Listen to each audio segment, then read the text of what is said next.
Ladies and gentlemen, we go directly into our panel discussion, which will put the spotlight on upskilling and reskilling in retail, HR tech for continuous learning. Please put your hands together and help me in welcoming each of our panelists on stage. He is General Manager, Learning Technology, Reliance Retail Limited. Let's make some noise for Ajin Pisharody.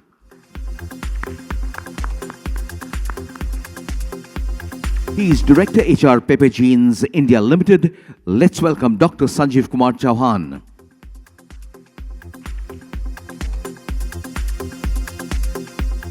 Please put your hands together for Country People and Culture Manager IKEA India Private Limited, Parineeta, Cecil, Lakra.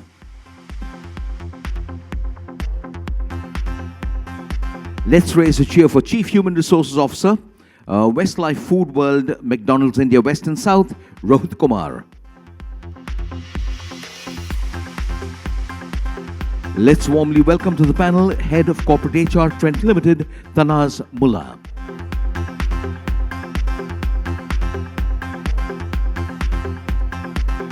He is AVP and Head HR, Mr. DIY India. Please welcome Yogesh Somani.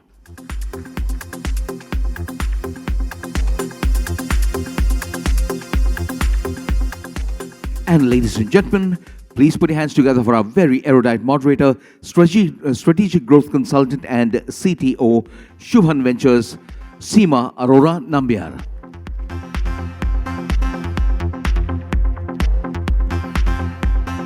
Well, ladies and gentlemen, let's put our hands together and collectively welcome all of them on stage and get set to be energized in the post-lunch session. Seema, over to you, ma'am.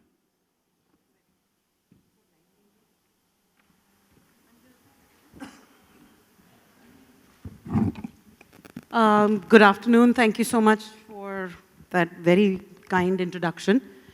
We've got the graveyard shift, as it's called, in learning and development, right? After lunch. Everyone here is from learning and development, I'm assuming, in some format or the other?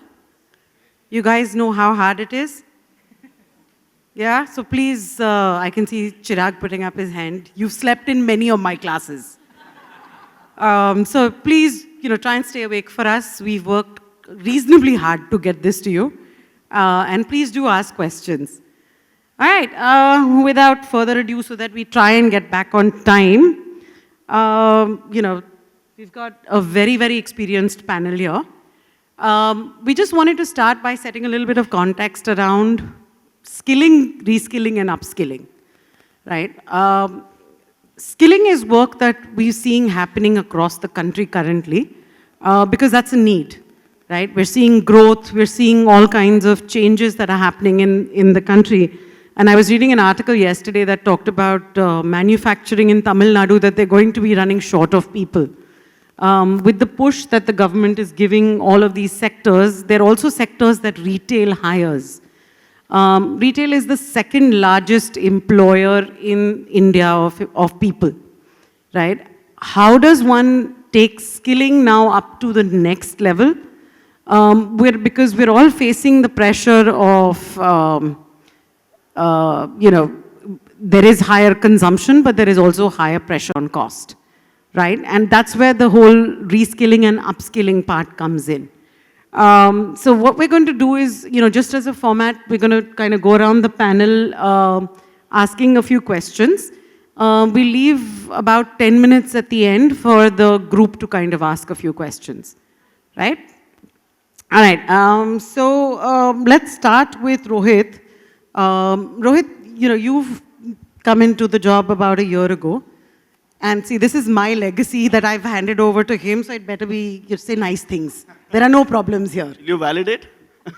Sorry? I hope you won't end up validating that. Absolutely. All right. So Rohit, you've seen a lot of changes within the business, even in the last 3-4 years. And, COVID changed a lot of things. Can you talk about, what are some of the use cases where you found the whole upskilling and reskilling piece to have come into place within McDonald's? Sure. Thank you, Seema. Good afternoon, everyone. Thanks to RAI for inviting me for this interesting panel discussion, because we were internally checking off how do we combine tech to the topic that we have. But since it's more a contextual question that Seema asked me, I'm just thinking about how do we set the context for the whole discussion, like from where Seema ended. So if you look at Seema, I was thinking of this question of upskilling and reskilling and the need for it. Interestingly, if I put a devil's hat for myself, there are three statistics that is probing me to think differently. So one, there is about 10 million jobs more to be created in next 2 years in retail alone. So that will take from about 35 million jobs to 45 million jobs. The second part is most of the retailers, we must be hovering the attrition anywhere between 30 to 90%. I'm giving a wide range, so it's a very, very wide range. Yeah. And third is obviously the fact that, you know, if you look at the skilling part of it, roughly about 10 to 13% of jobs need to be skilled, you know, and the rest 88% of jobs is roughly into semi-skilled or the unskilled. So I was thinking of the question of why we need to upskill and, reskill. So the answers that came to my mind contextually was, A, if you look at an organization, it's important for us to look at how do we have more productivity from people. From an employee standpoint, it is important that he becomes more employable for future. And most importantly, from a customer standpoint, I think gone are those days where people are coming for product, they are really coming for service and how the product is sold. I mean, most of our organizations sitting here and many more sitting over there, they come for service. So this lead to my thought process saying that probably at McDonald's, how we have the philosophy around is that how do we ensure that people are led to technology instead of technology leading to people? You know, the moment technology is trying to drive people, I think there'll be a lot of resistance. The moment people start seeing that technology is important for me to upskill and reskill, that's where we get into it. And at McDonald's, there are very interesting philosophies. So 100% of our store management team and above, they're all internally staffed. So we don't hire from outside. It's a culture which is prevailing for 25 plus years now. So there is an added pressure for us to definitely upskill and reskill the whole, the workforce that we've got. So since it's a context-setting questions, I would just say that more or less it has become more a necessity than a choice, especially for McDonald's system. So you take performance management, engagement, learning and development. Of course, we are all used to multiple applications, platforms, etc. But we have created a culture where technology for reskilling and upskilling is more a necessity than a choice. Okay. So changing standards within the organization force it to become reskilling, and also obviously there is a huge advantage with having most of your people internally growing, so the upskilling piece also plays out, and technology just helps it become more efficient. Absolutely, using the platform. All right. Parineeta, you've been also using a lot of technology, and I know I've been on a panel with a couple of the IKEA people, and they do some really great work. Can you talk us through, what that journey has been like, and how are you thinking about reskilling and upskilling in the context of technology? Like, what are the use cases you found within IKEA? Yeah.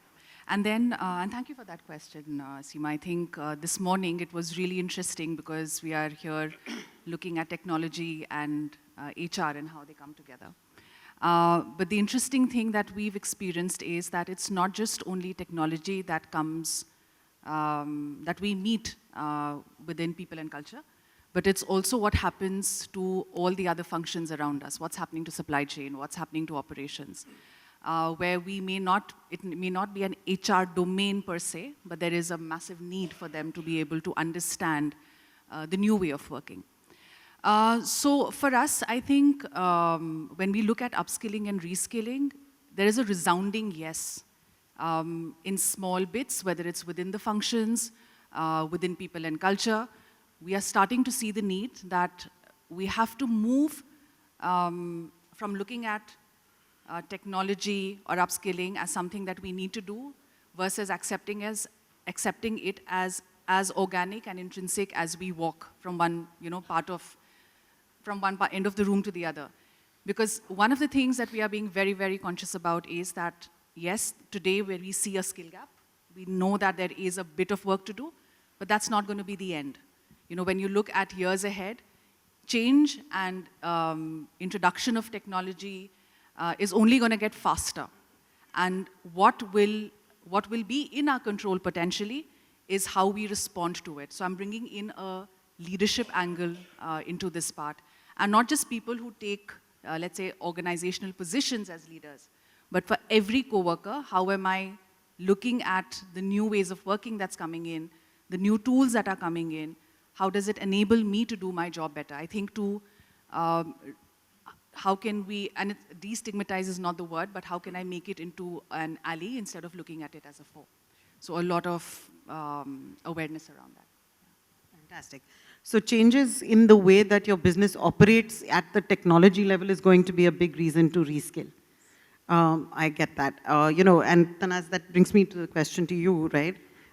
So when we were chatting, we talked about the fact that there are 4 generations that are currently in the workforce. And I'm sure that's going to be fairly challenging with so much technology coming in. Consumer expectations also changing. At Trent, what have you seen as some of the use cases and the use of tech to help the upskilling and reskilling? So, Seema, just adding on and building on whatever Parineeta and Rohit already shared, tech is going to be a kind of is a part of our day-to-day functioning, and obviously HR processes are getting impacted by it. At Trent, we have a retail operations team, as like in every other organization. There are groups, they are tasked with ensuring that there is regular skilling, upskilling, and reskilling agenda that is driven across. The surprising part that we found is that in this time's GPTW survey that we had, we found that our employees across all the generations, so across demographics, came out and appreciated the efforts that the organization was making in the learning and development journey. Now, to me, that is a major kind of game changer where it is not just what we are doing and what we are saying that, hey, look, we are doing, but it is what our internal customer, Rohit spoke about customer experience outside, but we as HR are looking at our own employees as our internal customers, and they ourselves are telling us that this is something that they appreciate, and they want us to do more of it. And just the last thought on that is, as productivity pressures start increasing, because organizations will keep spending more and more in technology, we will find people actually looking at skilling and reskilling and upskilling as a way to kind of, keep moving with the times, rather than feeling very overwhelmed and frightened by it. That's my take. Right, so people are just going to have to do more. And also, I think that's a great point, that it's not just from an external consumer standpoint, but it's also from an internal consumer standpoint that the whole reskilling and upskilling is actually going to change how we look at it. But, the interesting part of using technology for skilling, forget reskilling and upskilling, has always been a resistance to it. Right? We've always been a classroom-based country. We prefer face-to-face interactions, and till now, I think the whole education space has always been about a one-to-one relationship, not talking to a machine. So, Dr. Sanjeev, what are your thoughts on some of the challenges that have been faced as we're making this transition into using technology for skilling and reskilling? Thanks, Seema. I think a lot of been spoken about the reskilling, upskilling, but I would like to say one more important point here is that de-skilling. See, there are certain skills which are required to go into the future technology. You need to adopt these. We have seen during the pandemic, this has happened, that people were not able to, cope up with the technology, they were becoming redundant, right? So they need to de-learn or de-skill each other. So de-skilling was one of the challenges which we in the organization found, that basically a lot of the old employees, they don't want to upskill or reskill themselves. They see that the traditional way of doing it is much more better than what they're presently doing right now. One. Second is, even you upskill and reskill the employees, right? What I have seen is that after spending so much budget by the companies, the employees are not able to apply those skills. The employees are not practically implement those skills, and those upskilling and reskilling doesn't work. Third thing which I've seen is in terms of the technology. See, I also belong to a next generation. In this next generation, we still are not savvy with the technology. But certainly, to be competent in the, and be up to mark in the society and the environment of the organization space, we always need to upskill our skill. That is what I want to say here. Very important aspect I've been saying, we in the organization do a lot of interventions in terms of upskilling, reskilling.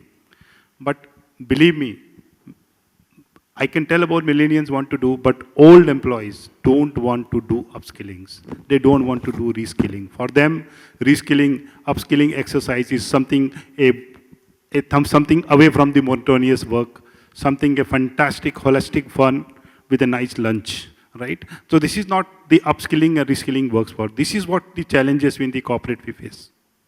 Yeah, thank you so much. So things have not really changed dramatically, right? The lunch is still really critical. It's damn important. So Yogesh, I mean, in your case, I mean, I think, well, you know, Dr. Sanjeev has covered the whole change management piece and human nature struggles with change.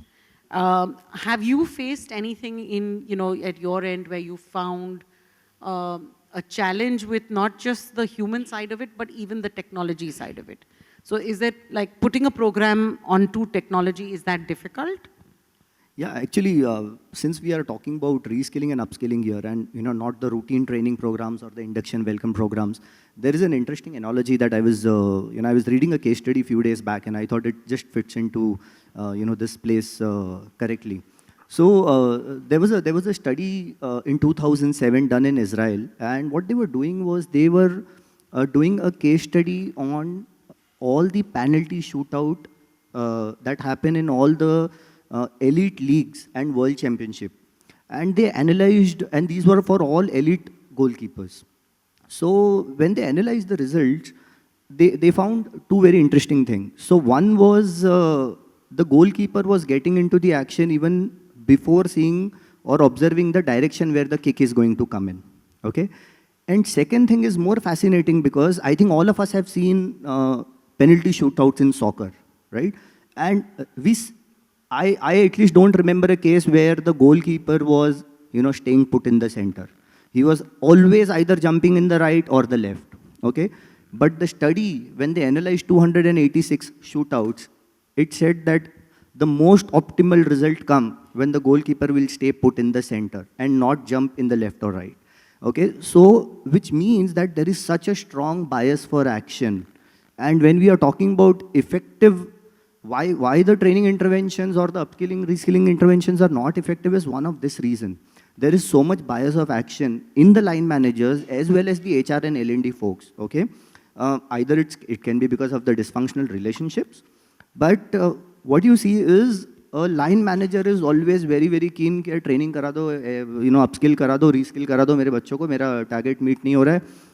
Exactly same compulsion से HR folks also work. HR and capability team, they will also be like, नहीं करना पड़ेगा. ठीक है, there is a demand from my line manager, करना पड़ेगा.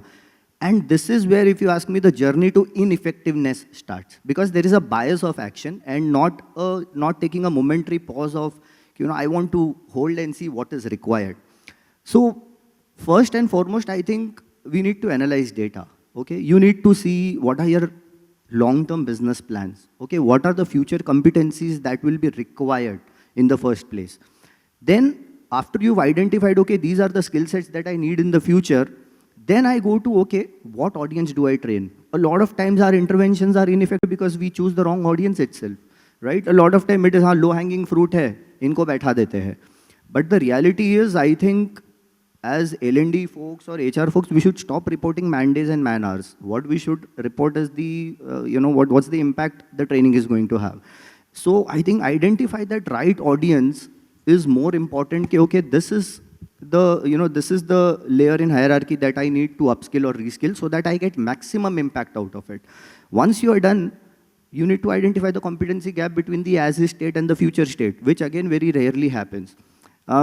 So how you do that?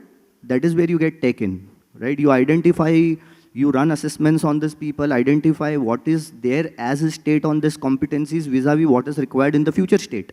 Right? Once you have that, then the last part, which is the how part, that how you want to deliver the intervention.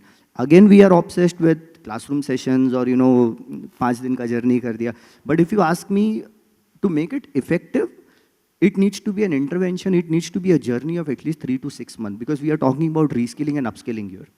Once you have that, so what's your entire pedagogy? Right? It needs to be blended, it needs to be, please use tech, there is so much of simulation which is available in market, right? Such a fail-safe environment to do learning.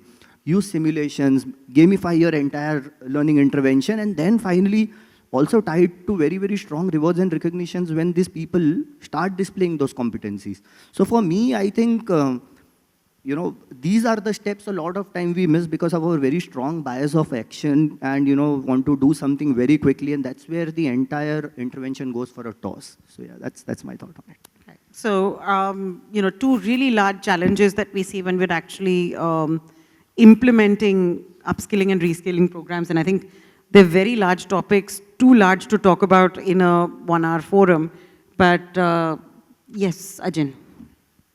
So I just wanted to add in on the challenges part of it. So in fact, we did a small analysis now. So especially for those who are trying to explore maybe some new solutions, learning technology part of it, I think this would come in handy. So we looked at it at 2 levels. One is learning technology, another is the learning technology. So it is what technologies that we use for organizational learning and development. And what we realized, the 3 things, how do I put it, the holy grail for it, or what we tried to achieve, we were able to zero in on 3 key areas. And I believe when these 3 in simultaneous action does not exist, that is when sometimes the challenge also comes in. One becomes the interface, which I'm sure a lot of you who would have used certain historical LMSs would agree. It's not very user-friendly, easy nahi hota. आपने गलत जगह पे click कर दिया. I mean, I wouldn't have to actually tell that to someone. It should be intuitive. So the interface becomes extremely important. Second, which in today's context has become even more important, is the intelligence that it throws out. And we spent quite some time to understand what are the different sets of intelligence also that we would want the system to throw us. Right? And the third, which again, for a large organization like ours, becomes extremely important, that is integration.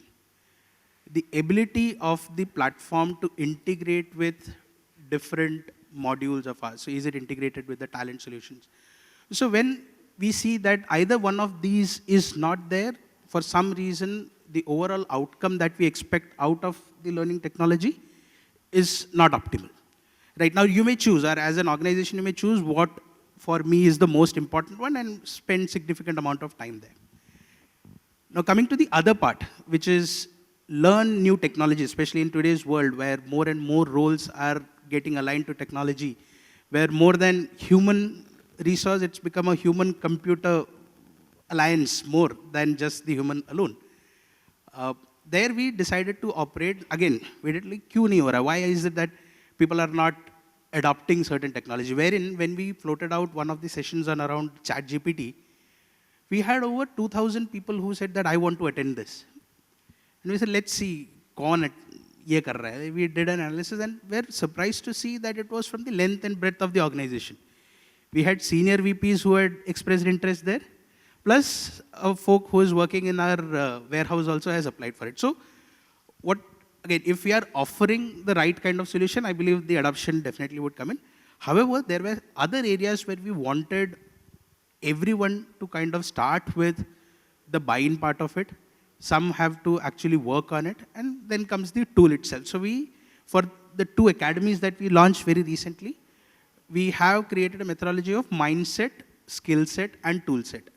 Where mindset, wherein shifting mindset of relevant set of people. Now that typically is your heads function. So unke liye, it's not about understanding those capabilities or building those capabilities, getting their buy-in through a structured intervention. So as we speak, we are doing that for a huge set of leaders around 2 key areas, which is general adoption of AI and analytics as a capability, data analytics as a capability. So kind of dividing our user base into these buckets kind of helped us have targeted solutions going in there as well. So this is how we kind of solved our challenges of both the adoption part of it and how do we also look at the right kind of technology for it. Thank you. So essentially when you look at challenges, I think, thank you Ajin, I mean we forgot the technology part of it by itself, right? So you have the human part of it, you have the why you're doing it, but there is also what technology to use. And I think that's an interesting point that you need to make sure the 3 points, which was interface, integration, and intelligence. No, I said integration. What are the 3? Intelligence. There, one person's listening. Thank you, sir. So those 3 pieces are also really critical. I think having disparate systems in your company will also cause, for what Dr. Sanjeev said, is people not adapting to a application. Right, from there I'm going to kind of just take this question to each of you, right? And I'm just going to give you guys, say maybe about a couple of minutes to talk through what each of your companies have actually done. So one example, and the challenge for all, 6 of you is, it shouldn't be the same case study. Right, so you have to think of a new one. The same situation. So if you've come up with a tool to help with either reskilling or upskilling, the next person can't use the same logic. They have to come up with a new one. Okay? So Rohit, we're not going to start with you, we're going to start with Yogesh. Because Rohit just looked like, okay, let me go first. No, so actually, I'll talk about one of the interventions that we did, 5-6 years back when HR tech was not even much heard of as such. But we wanted to solve some efficiency in one of the organizations. In one of the SBU in that organizations, there were issues around efficiencies. Okay, there was a lot of inventory pile up. The rentals to sales ratio was going very high. So we got the symptomatic pulse. Okay, what's happening? But again, we did not rush into what to do or how to do. First, we kind of drilled it down. We had a lot of FGDs with all the leaders there. We also went to the role holders and identified what are the challenges. And after that, we came up to a certain model. Okay, this is what we want to implement. And we explored a lot of partners. But most of them were, there was a lot of book involved in it, and which we didn't want it to do because we want to train the ops people. So we wanted something which is very execution oriented.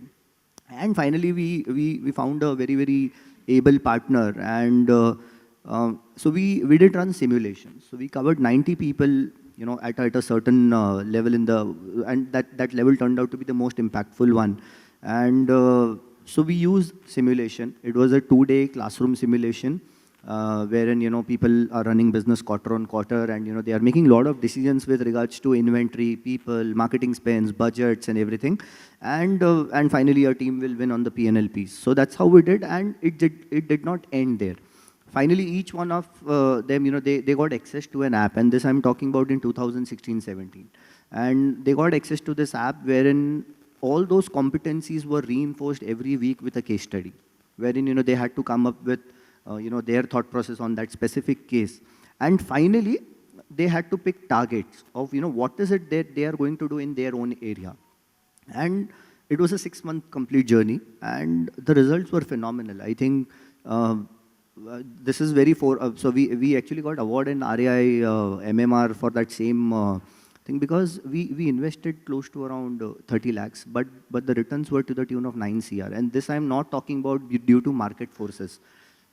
The business leaders themselves came and told, okay, this is purely because of this intervention, because there has been a significant mindset shift that has happened in people, and they are taking the kind of initiatives that we couldn't take in corporate office. So I think choosing the right tool and creating a case of it, and we did not went to any of the business leaders as we want to do something. Okay, we went there from a very learning perspective, कि हमको बताओ क्या problem है, हम भी धंधा सीखेंगे. And that's how we started building this. So we co-created this entire piece with them. And we chose this simulation. It was by our standards at that point of time, that investment was pretty huge. But we took a gamble because we realized, okay, this is going to work. So I think, yeah, as a tool, it was simulation and the entire journey on the app. Yeah. So Ajin, you want to just hold on to your thought. And Dr. Sanjeev, can you talk us through what your organization's done on the upskilling or reskilling part of it, and what tool do you guys use?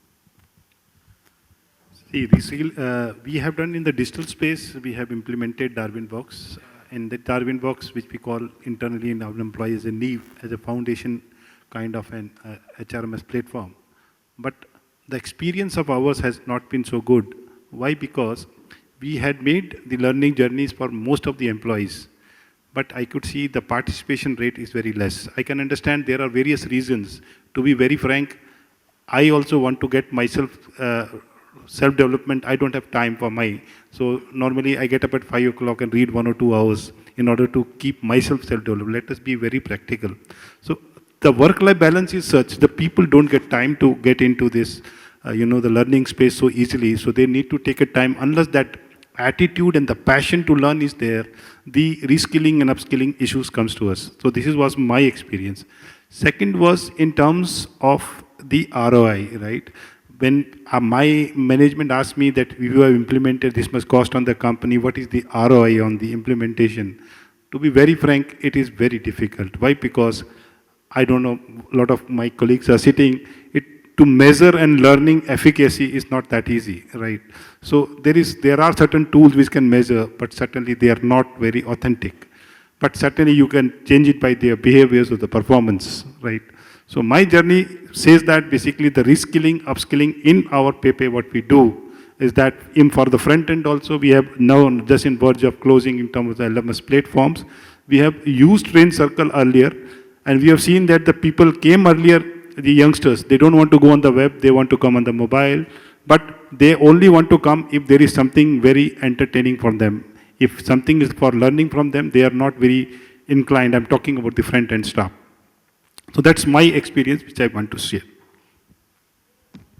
Thank you so much. So it's also good to know what, continually we can try, and sometimes it doesn't work.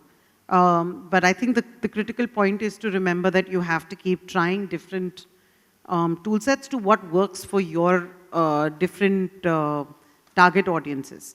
I think, and there are multiple target audiences in your organization, so you have to figure out what will work with the individual guys. Parineeta, do you want to run us through what IKEA does? Yeah, and I was actually thinking, what could I share about and talk about? And I thought, because we are an HR community, why not bring a challenge that we faced closer to as people and culture and HR. So my challenge was that we just didn't have the right data when it came to people. We had our different units working with Excel sheets, and we love our Excel sheets. We love our macros. Everybody else is wrong. Our Excel sheets are sacrosanct. But the same data, raw data, when worked on by different groups of people, would end up throwing different results. One, of course, the frustration for can we not get our turnover data and the root cause information right? For heaven's sake, how complicated is that?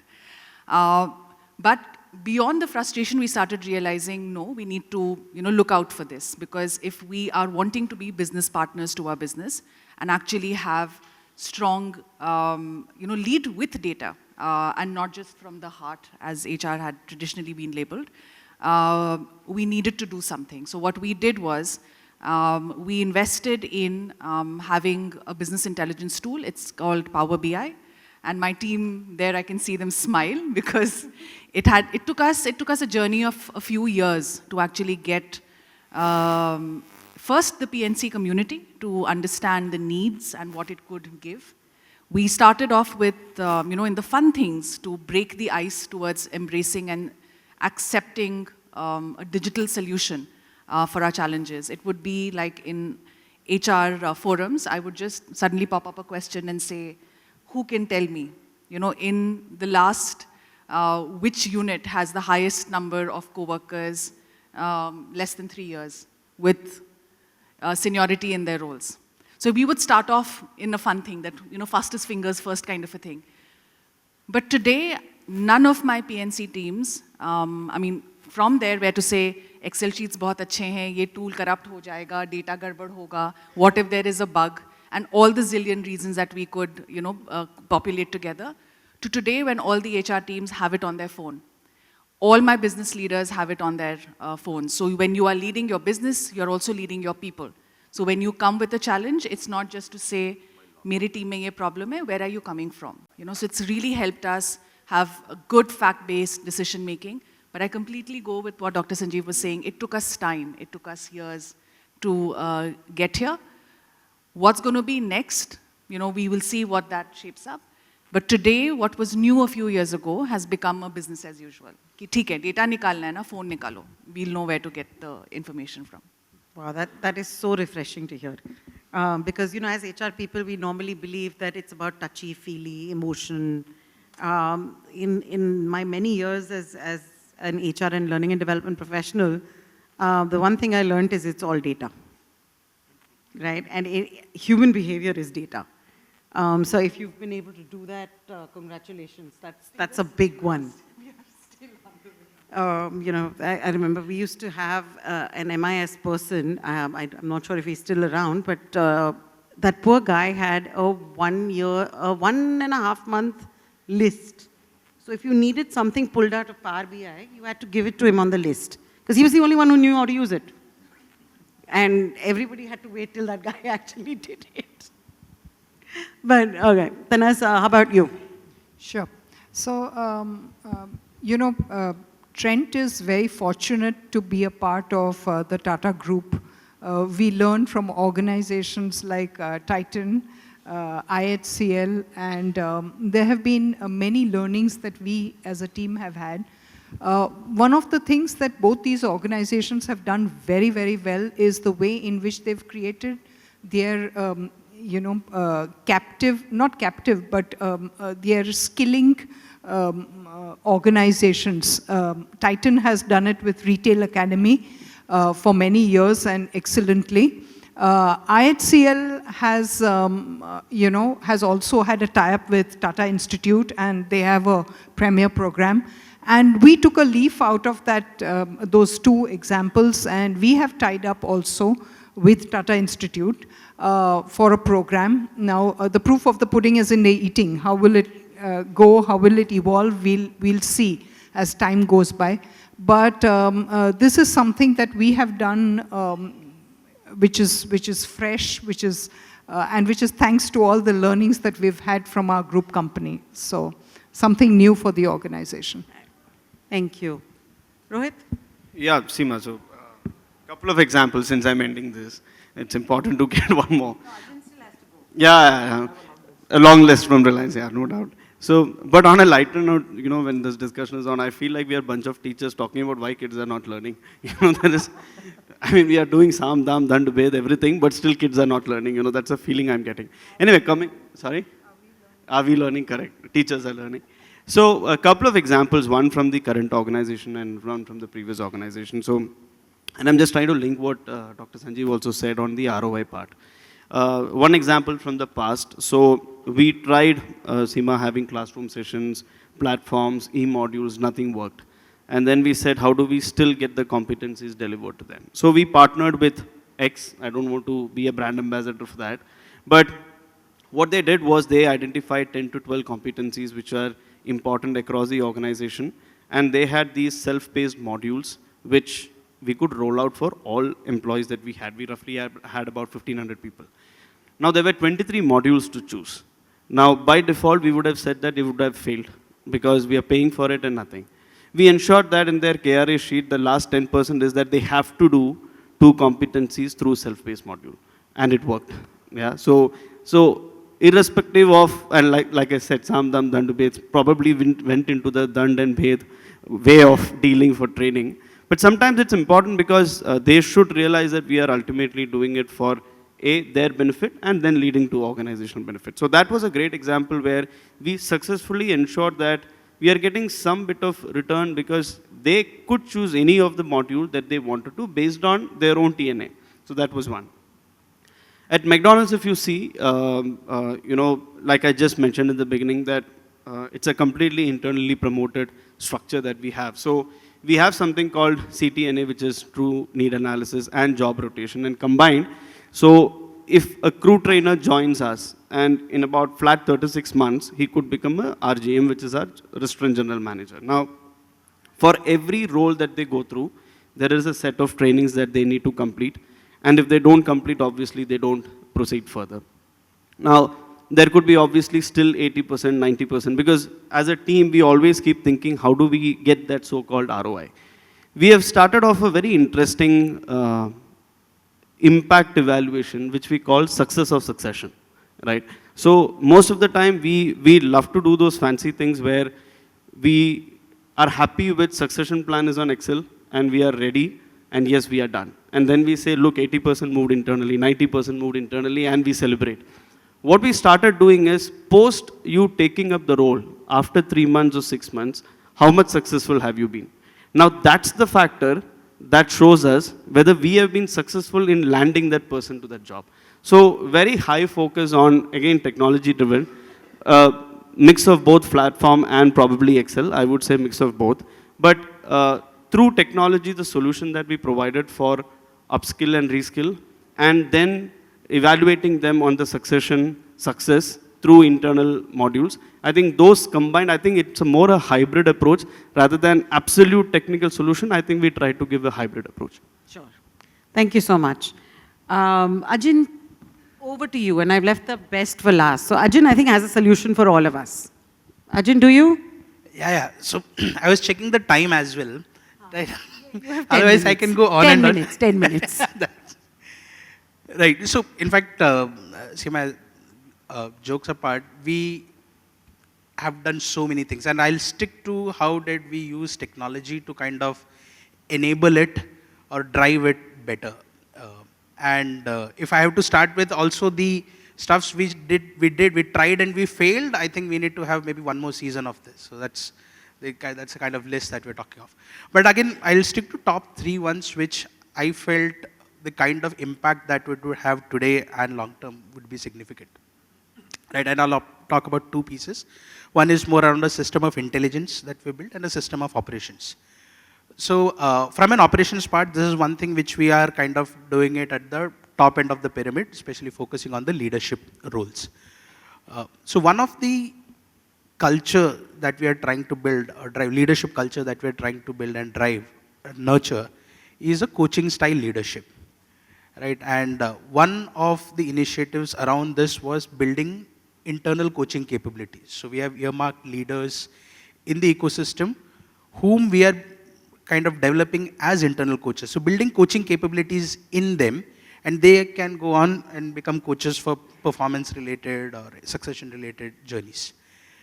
Now, building this capability was one part of it, and coaching, again, it's very intimate, very personal. But at the same time, being an organization, we also wanted to ensure that the entire thing is governed well. And that is where we introduced a platform called as Coaching on Demand. Right, so there were 2 reasons for it. One is, which I spoke of earlier, to help us manage and govern it better. Also, to kind of democratize the whole coaching engagement within the organization. So it's a very interesting platform where I or anyone from Reliance Retail can log in, can go, they can browse through the list of coaches who are available, right? They can request for a coaching engagement. They'll have to just key in what is the challenge that they are going through. And the system maps and tells maybe this is the best coach for you. And again, it is not a mentoring exercise, coaching. So the system, through its intelligence, ensures that it maps the coachee to a coach who is not from the same function, so that he doesn't end up giving solution to the person, but helps them navigate and identify the solution on their own. So this is Coaching on Demand as a platform. So at one place, as a repository, I have all the coaches there. I know what are the different coaching engagement that the person has goes to. The person can rate the coach, right? And at the back of it, if both the coach and coachee agree, they can also share how it kind of helped them. So that data set that we create out of that coaching engagement moves into our KMS. So all what the learning, again, based on both the parties agreeing that this could be shared, in areas. Some areas we are masking the name or the function, but that automatically flows into the KMS as well. Now this is at the top end of the pyramid. Now for the bulk of the organization, which the system of intelligence that I spoke of, this is something which we are trying. We have started with 4 functions as of now. Starting with HR is also, in a way, interestingly, one of the functions that we are focusing. So we're building something called as an integrated competency framework for ourselves. Right? Sounds fancy, but here simple. What we're doing is we are listing down all the possible skills and competencies today a professional might showcase. And typically, based on my experience of working with a lot of HR platforms in the past, you tend to link those competencies or skills with the role of the individual. We said we'll not do that. Along with the role, we'd open up the ICF for the user, where the user can go and select what are the additional skills that he or she has. So my role may require, let's say for an example, 15 skills.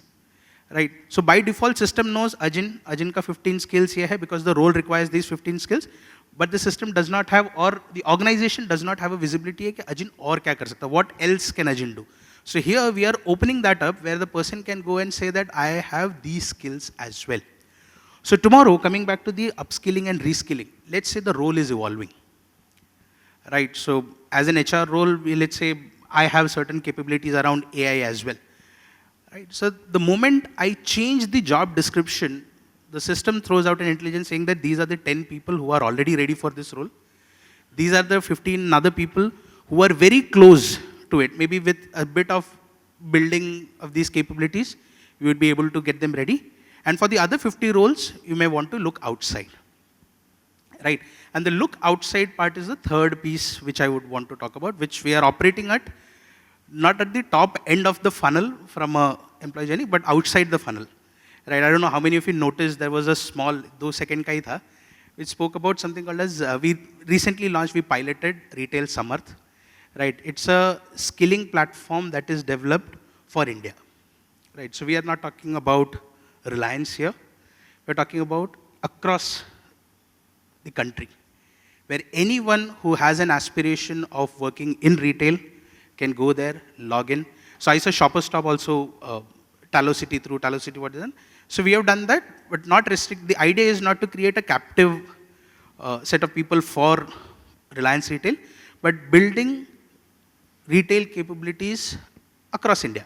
They might join some other organization, which is completely okay, but since, again, we have a significant amount of share in terms of the size of the market as well, so घूम फिर के काफी सारे लोग इधर आएंगे, that we are aware of, but the idea is that we ensure that the skilling happens at a nation level, because if we want the organized retail to grow, it's not, we may not be operating in, let's say, some pin code, hypothetically, so then we will not focus there. That's not the idea. So we will have the solution of Retail Samarth tying up with the skilling partners in those areas where we do not have a presence. Because the idea is, how is it that we can skill the nation? Right? And here, not restricting to today, we are starting with only the roles which are typically retail roles, customer service associates, warehouse operations. But eventually, we are also wanting to move some of the knowledge-intensive roles there as well. So which kind of completes our entire talent. So today, we already have an internal talent marketplace. So with the external data also flowing in, we are sure that we will have a comprehensive talent marketplace which gives us a view of what is out there in the world, whom we can absorb, who is there inside with the ICF which I spoke of earlier, with which we know what is the talent potential that we have already in the organization as well. So if once all these systems start talking to each other integrated, we sure we'll never be in any form or way afraid of what will we do when we arrive at a place when we kind of evolve or we need more people for a certain role. We'd have enough people. Wow, thank you. And it's, you know, we should give a big round of applause to Reliance for doing this for the industry. You know, and just in, if anyone's interested, there is also a government portal called Honest, which is also working on skilling and helping. It's actually purported to become as large, if not larger than UPI. So I'd suggest, go there, see it. It's actually quite an interesting portal. It works across industries, not just retail. But I know that it's a focus for government. So just, thank you all for all the examples, and I think they all use different use cases. So thank you for that. Last question, and I think that's been a question that was always there when I sat in the audience. It continues being a question today when I work with founders to help them set up structures, which is how do we get the money to do all of this? You're looking at me. Now I'm looking at you, Rohit. So okay, let me slightly be philosophical and slightly be rational. Philosophically, I think training is in the blood. I mean, it's ketchup in the veins. So McDonald's truly believe in the training system and the succession because of the necessity. Let me put it that way. I think it's more a business case more than anything else, that it's a necessity that we need to grow people, and that's the only source we have, So that's the philosophical answer to it. Rational is, we as a team always try to solve the business through people, solutions, rather than saying that, hey, this is what, and if I recall what I said in the starting, that, we try to bring people to technology instead of technology to people. It's a very similar analogy that I'll use here, saying that we will try to first understand the business case and then try to resolve with people solution. So, honest answer, we try to scare the business that this is the only solution. Yeah. So when we scare the business that there is no other solution, in training terminology we call it TINA, there is no alternative, TINA. So there is no TINA, then this is the only way that you will have to solve, and then there is a buy. So Seema, it's an inbuilt system that drives the acceptance to it. It's not just the monetary that we do. For example, we have a very significant program where top 30 store managers go to Malaysia for a program called Leading Future Stores. Now, imagine what the cost will be for that, right? I mean, 30 people in Malaysia for 5 days, it's a huge cost. So we identify the business problem. Business says this is a problem. Then we mix the training part, the skilling part with technology and say, hey, this is a solution. So that has worked for us, and I would say that we will keep harping on giving the solution with a bit of scare, but ultimately saying that nonetheless we'll give you the result and impact what we want to. So that's our approach. So my answer is a little bit different, out of syllabus from the, whatever everybody else will be speaking about. My point is that it is not about budget. It's about knowing what your organization needs at the time at which it is in. And I'll explain why I'm saying this. Pre-COVID, I was looking at one of the LXPs, because at that point of time, learning experience was a buzzword. Pull and not push in terms of learning was a buzzword. We went through the entire whole 9 yards with that LXP. But at the end of the day, when I experienced it myself, I said, this is more suited for IT. How will my SO ever relate to what I'm going to put out over there? And they were talking about learning journeys, they were talking about career paths. And my point is, my operations is very simple. There are only these many layers that is going to happen. So sometimes choosing what not to do is as important as choosing what to do. We are phasing out our current LMS system as we talk. But we are not jumping into an LXP at this point of time. So it is not about money. My own experience has been that it is about understanding very well what your business needs, what your commitment to the business is as a function, and then going about actually planning the next steps. All right, that's a very critical point. No action is also an action. So some of the times you just, don't have to do it because FOMO kicks in.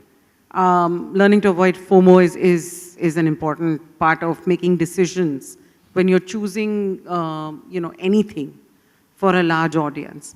Dr. Sanjeev, your thoughts on budgets? It's a very question you asked is very close to my heart. See, what I say is, see, when we talk about this, I say this, everything what we do in learning, this is really an investment, which personally, as a professional, I feel, very honestly, I'm saying. But I'll tell you an instant, I took a budget and went to my CFO. He saw the budget and told, "Isse kya hoga, Dr. Saab? What is going to happen? This much money you distribute among the employees, unki performance वैसे ही बढ़ जाएगी." So this is how the concept is there. People still don't understand that even we invest, this investment is going to pay. But what in one line and want to conclude with the paucity of time, the training or the learning or skilling or reskilling, whatever jargons we are saying, going forward, it will be purely digital and AI driven, and it will be a revolution, and it will become a need for any organization who want to excel. All right, and Ajin, I think we can, actually skip Reliance. Is there ever a budget question? Just checking. See, we are talking about learning, but tell me which function kind of gets it without any questions being asked? Marketing को पूछ लो, they also have the same problem. Finance को पूछ लो, खुद पैसा लेके बैठे हैं. For them as well, it's a challenge. So I believe it's not just with learning or HR for that matter, right? But one thing which I have seen based on my experience, I have done a bit of marketing myself. We don't sell that very well. We also, as in learning as a function, should also be able to sell our products to the right set of audience a little better, right? When we go for the customers, हम segment बनाते हैं, target ये बोलेंगे, messaging customized to the type of customer. Why don't we do that for learning as well? What sells well with the right kind of whom we are approaching, right? एक deck बनेगा, वो deck सबके लिए same चलेगा. वो CEO से लेके area manager, it's the same deck. We have an opportunity to sell better, is what I'd say. So I think as HR folks, we need to change our language to get budgets. I don't think budget is most of the time problem. It's the way we ask is the problem. And so for me, what works, at least I have seen, is talk like a business person. Okay, when you go, one is be very close to business. Okay, go to stores, identify what are the challenges. So when you go to store, you don't go from an HR perspective. Go as if you are on a business visit. Okay, once you are on a business visit, you will identify, okay, there are specific challenges in a store, in a territory, and then you go back to your business, to the line and say, I see these are the challenges. आपको भी लगता है क्या? I am not even pitching a solution. I am not even saying कि मैं ठीक कर सकता हूँ. All I am saying is I observe these as the business problem. क्या करना चाहिए? Most of the time solution और solution के साथ budget दोनों आ जाता है, because it's the business person who's saying कि okay, whatever he is saying is making sense, and probably it's going to impact my bottom line or the top line if this is done right. So I think once we change this language from an HR expert to a business person, getting budget will not always be a big problem, is what I feel. Yeah. Sure. Thank you so much. So just a quick summary. I think, we've established that reskilling and upskilling is no longer a choice. We will have to do it both external customer, internal customer, and the business at large. Are there going to be challenges? Absolutely. You will have change management challenges, you will have what tool to use challenges, and you will have problem statement identification challenges. The panel, I think, spoke about a wide variety of situations where they've used different kinds of tools. So thank you all for that. I think it was very informative, and I actually threw that at them last minute, so I think it's also amazing that this panel is really quick on their feet. And finally, from a budget perspective, knowing when to say no, managing your budget with a blended approach if you can't take a complete technology approach. I think building an ROI in terms of being able to market well, right? And I think the point that both Yogesh and Ajin made, we don't market ourselves well. We actually think PowerPoint is only a marketing tool. It isn't, right? We need to be able to sell to the CEO in a language that he understands and an area manager in a language that they understand. So I think it's the effort that goes into getting the approvals versus it really being about money, as Dr. Sanjeev said. But thank you very much, all of you. And, I'll open it up for a couple of minutes, maybe for questions, if there are any. or we're just really, really good. No? All right. So then thank you guys. Thank you for being a great panel. We've had lots of fun. I hope you guys got something out of it.